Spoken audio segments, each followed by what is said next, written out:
अस्सलाम वालेकुम dear students.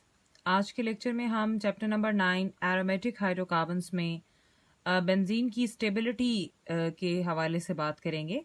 Previous lecture में आपने देखा कि किस तरह से कैक्यूल के दिए जाने वाले स्ट्रक्चर के बाद हमने मेथड्स देखे, मॉडर्न कॉन्सेप्ट देखा, जिसमें हमने एक कॉन्सेप्ट स्टडी किया था, that is the atomic orbital treatment of benzene.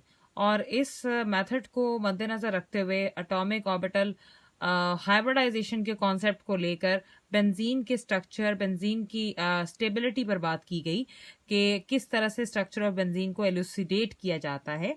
अब एक मेथड तो था atomic orbital treatment of benzene, जिसमें आपने इलेक्ट्रॉनिक क्लाउड और डीलोकलाइजेशन का कुछ हद तक कॉन्सेप्ट देखा था। अब वहां पर तो एक रिच क्लाउड था जिसमें आपने देखा था कि हेक्सागोनल फ्रेमवर्क में ऊपर और नीचे इलेक्ट्रॉन डेंसिटी होती है और एक क्लाउड बन जाता है जो डीलोकलाइज इलेक्ट्रॉनिक क्लाउड होता है।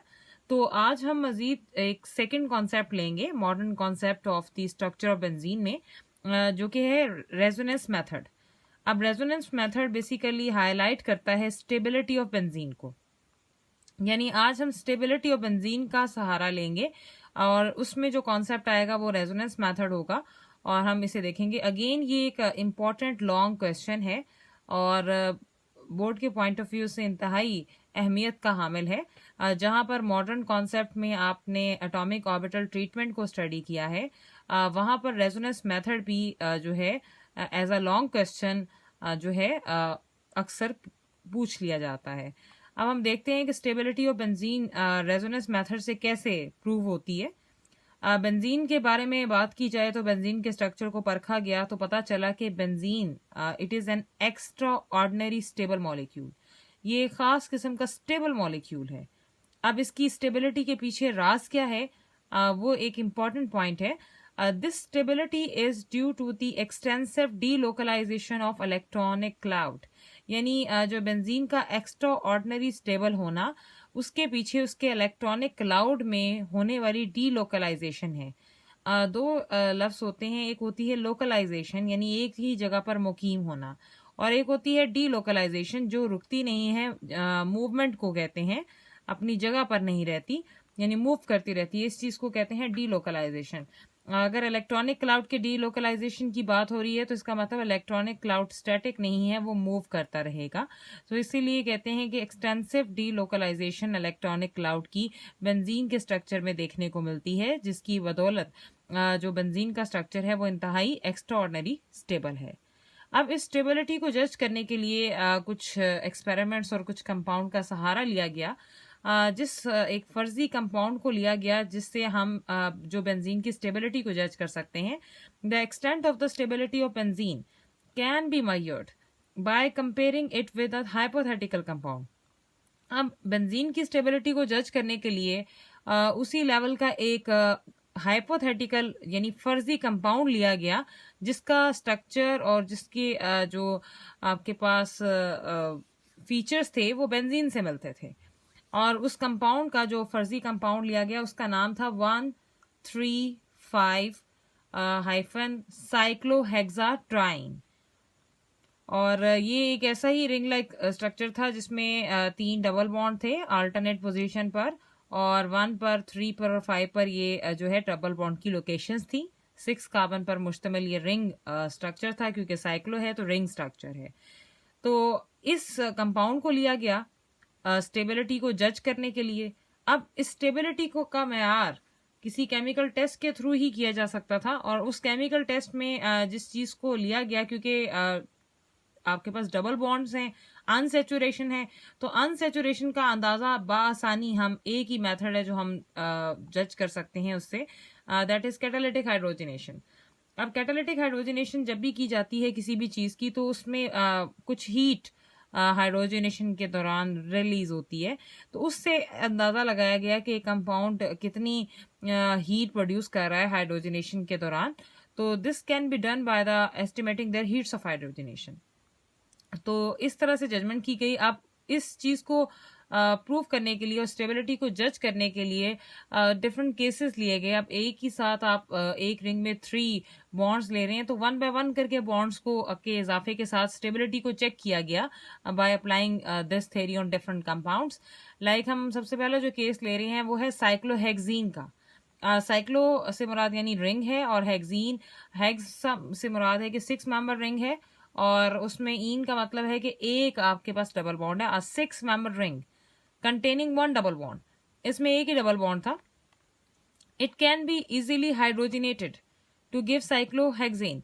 एक डबल बॉन्ड होने की वजह से ये आसानी से हाइड्रोजिनेट हो गया जब इसमें हाइड्रोजन ऐड की गई। हाइड्रोजिनेशन का अमल वही सिंपल प्रोसेस है जो आप प्रीवियसली चैप्टर 8 में बारहा पढ़ चुके हैं कि हाइड्रोजिनेशन क्या होती है, addition of hydrogen to a compound in the presence of some suitable catalyst. So उसे हाइड्रोजिनेशन कहते हैं और इसी अमल को हाइड्रोजिनेटेड कहा जाता है। तो जब साइक्लोहेक्सीन की हाइड्रोजिनेशन की गई जिसमें एक डबल बॉन्ड था तो उससे जो प्रोडक्ट बनी, जाहिर सी बात है जब आप हाइड्रोजिनेशन करते हैं तो अनसैचुरेशन सैचुरेशन में बदल जाती है। तो साइक्लोहेक्सीन एक अनसैचुरेटेड कंपाउंड था, इस डबल बॉन्ड होने की बदौलत वो सिंगल बॉन्ड में जब कन्वर्ट हुआ तो वो साइक्लोहेक्सेन हमारे पास जो है क्लास उसने दी। फिर अब जब इसमें हीट ऑफ हाइड्रोजिनेशन का हम अंदाजा लगा रहे हैं तो हम क्या देखते हैं, when the delta H for this reaction is measured, it is found to be minus 119.5 kilojoule पर मोल। जब इसकी हीट ऑफ हाइड्रोजिनेशन का इस प्रोसेस के अंदाजा लगाया गया तो वो लगभग आई -119.5 किलोजूल पर मोल, जो अप्रोक्सीमेटली है, और अगर आप इसे राउंड ऑफ कर लें तो ये 120 बन जाती है।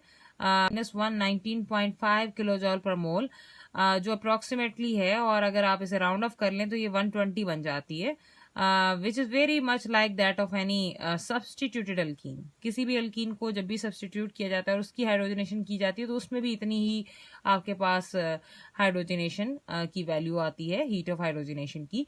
तो ये इसका अंदाजा लगाया गया। अब इसी चीज को आप बाय रिएक्शन देखें तो ये एक 6 मेंबर आपके पास रिंग है जिसमें एक तरफ आपके पास डबल बॉन्ड है और ये साइक्लोहेक्सीन है। अब एक डबल बॉन्ड है तो एक ही हाइड्रोजन डेफिनेटली इसको रिक्वायर्ड होगी हाइड्रोजिनेशन के लिए।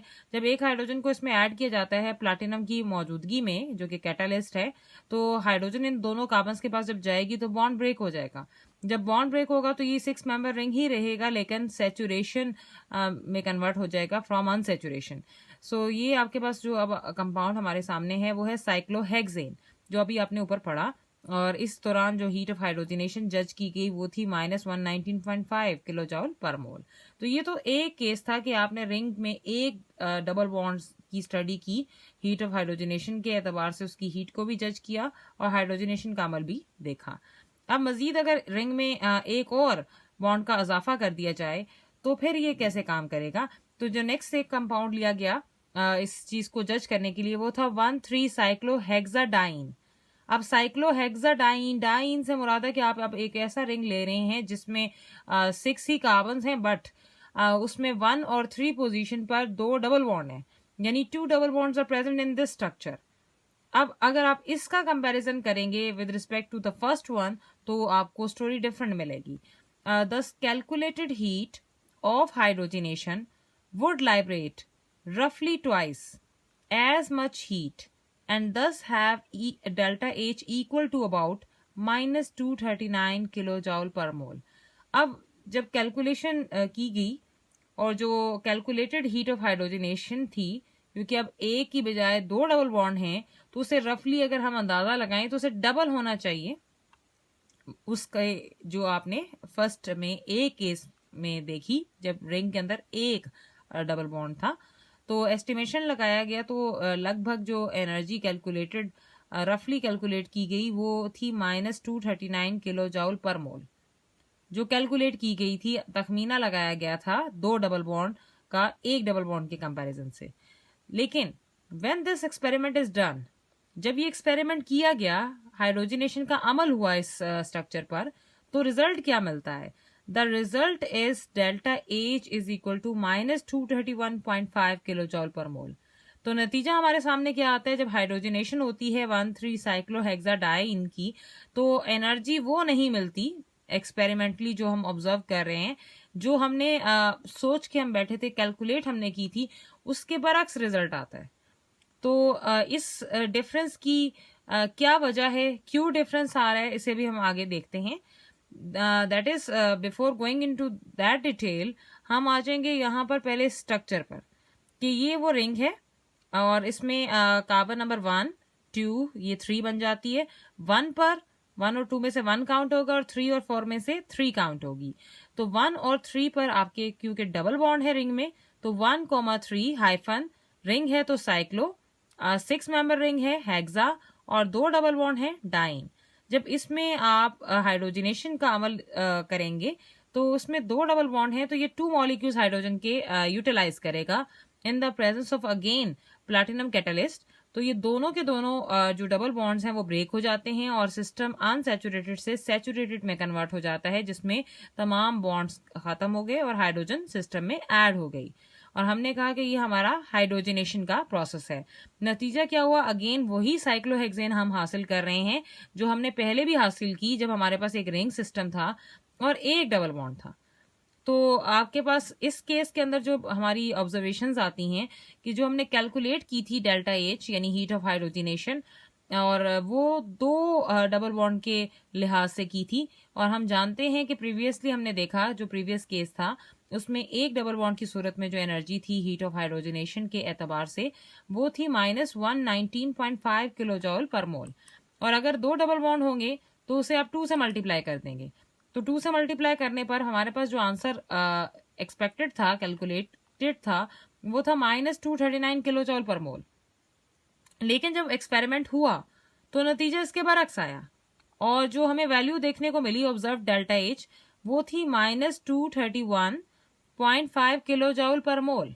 यानी जो हमें वैल्यू मिल रही है वो एक्चुअल जो हम सोच कर बैठे थे उससे बरक्स थी। अब ये डिफरेंस अगर आप देखें तो लगभग 8 किलो जॉल का लमसम ये डिफरेंस बनता है। अब ये डिफरेंस क्यों आ रहा है, इस डिफरेंस की वजह आप यहां पर देखेंगे। This result is quite close to what we calculated result, although उसमें डिफरेंस है लेकिन वो कम डिफरेंस है। और वो डिफरेंस क्यों आ रहा है, the difference can be explained by taking into account the fact that compounds containing conjugated double bonds are usually somewhat more stable than those containing isolated double bonds. अच्छा, यहां पर ना 2 चीजें आपके समझने की हैं। एक डबल बॉन्ड्स होते हैं आइसोलेटेड, एक डबल बॉन्ड्स होते हैं कॉन्जुगेटेड। जो आइसोलेटेड डबल बॉन्ड होते हैं यानी आपके पास सिस्टम में एक ही है और उसके बाद यके बाद दीगरे बॉन्ड नहीं आ रहा, वो होता है आइसोलेटेड। लाइक आपने पीछे जो पढ़ा वो एक आइसोलेटेड सिंगल आपके पास डबल बॉन्ड था उसमें, तो वो इतना स्टेबल नहीं होता, वो अपनी ही जगह पर मुकीम रहेगा। लेकिन जो कॉन्जुगेटेड डबल बॉन्ड्स होते हैं, कॉन्जुगेशन कहते हैं कि एक के बाद फिर छोड़कर नेक्स्ट, यानी आप देख रहे हैं सिंगल डबल फिर सिंगल डबल। तो ये चीज आप देख रहे हैं कि यानी अगर मैं यहां से इसको काउंट करूं तो मैं कहूंगी ये जी सिंगल है, फिर डबल, फिर सिंगल, फिर डबल, फिर सिंगल। यानी ये जगह हमें कॉन्जुगेशन शो दिखा रही है, कॉन्जुगेशन का एक ट्रेंड शो कर रही है। तो ऐसे में क्या हो सकता है, कॉन्जुगेशन शो दिखा रही है, कॉन्जुगेशन का एक ट्रेंड शो कर रही है। तो ऐसे में क्या हो सकता है कि ये बॉन्ड शिफ्ट हो सकता है नेक्स्ट में, ये बॉन्ड इसमें शिफ्ट हो सकता है। इस चीज को कॉन्जुगेशन कहते हैं, वन आफ्टर द अदर। सो इस तरह के जो डबल बॉन्ड्स होते हैं स्ट्रक्चर में, वो उसको स्ट्रक्चर को ज्यादा स्टेबिलिटी देते हैं। तो लिहाजा कॉन्जुगेटेड डबल बॉन्ड ज्यादा स्टेबल होते हैं आइसोलेटेड डबल बॉन्ड से। और यही रीजन है कि जब हमने कैलकुलेशन की हीट ऑफ हाइड्रोजनेशन की, क्योंकि आइसोलेटेड डबल बॉन्ड में हमारे पास स्टेबिलिटी कम होती है और उसमें कॉन्जुगेशन का फिनोमेना नहीं होता, तो हीट ऑफ हाइड्रोजनेशन हमें फुल मिली, जो कि हमने पिछला केस पिछले मॉलिक्यूल में देखा साइक्लोहेक्सीन के अंदर। लेकिन चूंकि अब इस स्ट्रक्चर के अंदर 1,3 साइक्लोहेक्साडाइन, इसमें कॉन्जुगेशन इन्वॉल्व हो गई है, जिसकी वजह से स्ट्रक्चर की स्टेबिलिटी ज्यादा है। तो आप इसीलिए एनर्जी का फैक्टर जो ऑब्जर्व करते हैं वो कम आता है, और वो सारी एनर्जी जो हमें डिफरेंस में मिल रही है वो इस कॉन्जुगेशन में इन्वॉल्व हो जाती है। तो ये था सेकंड केस, जब आपके रिंग में 2 डबल बॉन्ड्स आ गए। अब तीसरा जो हमारा जो केस बनता है वो बेंजीन के एतबार से है। For benzene most stable canonical form, अगर बेंजीन को एज्यूम करते हुए उस जैसी एक मोस्ट ही स्टेबल रेजोनेंस हम फॉर्म लें कैनोनिकल फॉर्म लें जो उसकी एक फॉर्म बन सकती है, वो है 1,3,5 हाइफन साइक्लोहेक्साट्राइन, जो कि ये इंडिकेट कर रही है कि 6 मेंबर रिंग है और 6 मेंबर है। ट्राइन से मुराद के कार्बन नंबर 1, कार्बन नंबर 3 और कार्बन नंबर 5 पर 3 डबल बॉन्ड्स मौजूद हैं। इन इस चीज को रिप्रेजेंट कर रहा है, यानी 3 double bonds are present in this structure in this compound which is hypothetical. अब ये फर्जी कंपाउंड जो लिया गया और उस पर हम अब उसका एनालिसिस करेंगे in comparison to benzene. We would predict that benzene would liberate approximately minus 358.5 kilojoule per mole, that is equivalent to 3 into minus 119.5 when it is hydrogenated. Simple सी बात है कि अब क्योंकि हमारे पास 3 डबल बॉन्ड्स हैं और ये प्रोडिक्शन थी कि बेंजीन अगर अप्रोक्सीमेटली लाइब्रेट करती है 3 जो है डबल बॉन्ड्स के हिसाब से, अगर हीट ऑफ हाइड्रोजनेशन लाइब्रेट कर रही है, रिलीज कर रही है, तो वो लगभग आएगी लमसम -358.5 किलो जॉल पर मोल, जो कि 3 जो है बॉन्ड्स का नंबर और एक बॉन्ड की जो एनर्जी आप प्रीवियसली देख चुके हैं -119.5, इनको मल्टीप्लाई करने से आती है जब हाइड्रोजनेशन के प्रोसेस से गुजारा जाता है बेंजीन को। लेकिन हुआ क्या, when the experiment is actually done, जब एक्सपेरिमेंट किया गया, the result is surprisingly different, तो रिजल्ट टोटली डिफरेंट थे। The reaction is exothermic, reaction exothermic था, हीट खारिज हुई, बट ओनली बाय -208 किलो जॉल पर मोल, सिर्फ और सिर्फ -208 किलो जॉल पर मोल एनर्जी खारिज हुई -358.5 किलो जॉल पर मोल एनर्जी के बरक्स।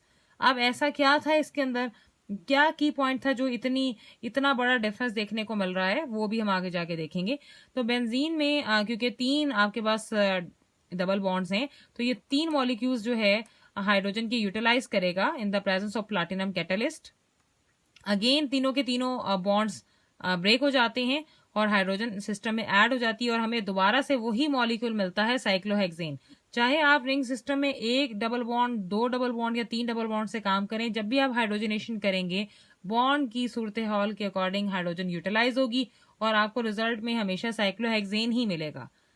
तो कैलकुलेटेड डेल्टा एच 3 बॉन्ड्स की रिस्पेक्ट से -119.5 से जब ये एक बॉन्ड की वैल्यू से जब मल्टीप्लाई होता है तो रिजल्ट आना चाहिए था -358.5 किलो जॉल पर मोल, लेकिन जो ऑब्जर्व किया गया वो था -208 किलो जॉल पर मोल।